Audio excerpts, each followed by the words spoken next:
Kaya sumasagot. Kaya balidala ko kung nagkata kami nung nangyari. Pagpupas ko ng bahay, sabi sabi, wow, nasaan ka? Nasaan ka, Iggy? Open, nasaan ka? Wet, nasaan ka, Wet? Magana, galit sa aming bahay. Pagkaan ko sa isang shop, nagkita ko ang magamit na kape. Kaya, sino naman ako, as usual, at nag-decide na kunin ang auto ng friend ko sa Newark. Sana naman sa Newark, makilala ko na ang laking magtag at dos na natin gusto. Sa akin sa likod ng simbahan. Nagbigay sa akin ang tanda raming anak. At hindi naman ako nabito. Nakilala ko si Kenzie. Bakit?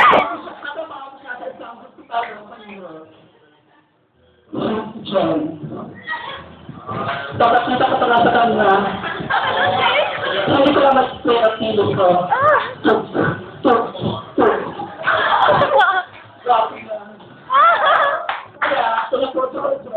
Siyempre, sinaya ko. Sinaya niya ako. Pigawan mo ko.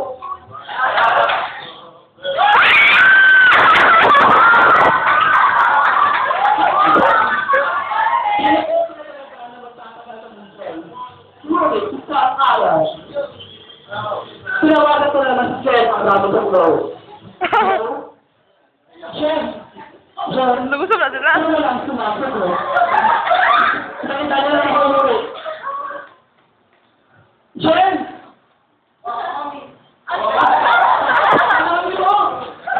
Yes, mami. Bakit nakahampat ka? Bakit nakahampat ka? Na-shooting? Awan na ka lang. Bakit ba ka nasa... Ang ibig sabihin na to? Sudo. Mga traitor, mga hayop. Kaya sinabi ko lang sa sarili ko, hindi na ako nag-iinod pa. Ay, ay. Kaya, siya ko na lang ako ng araw ko sa New York. Sa kabilang dato.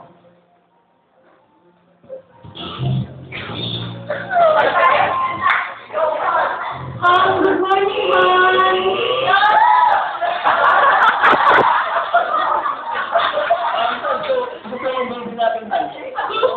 Baby, I'm pregnant, so I have something to tell you, huh? Do you kind of shock her, please? Are you kind of support? You're not the father. I'm so sorry. Kaya, nakita kami John sa isang bar. Si John, naglalaro na naman, nahulog na bilang at tumingin ulit. Ngunit, hindi na kung naiiwasan makapagturo si John ng isang awa.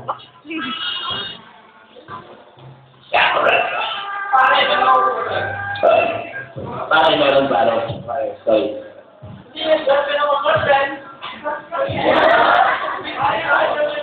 Pare, wala akong pag-alam kung may Jordan niya, pare, lumayas ka dito, wala ako sa mood. Kaya, para... Oh, ano problema mo, pare?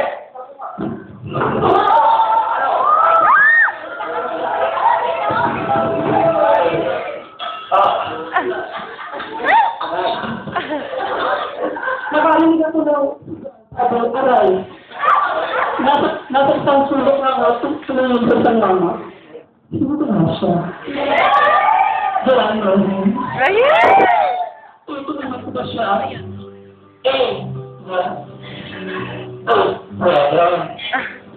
Patulog yun. Nag-enda ako naman eh, pero para talaga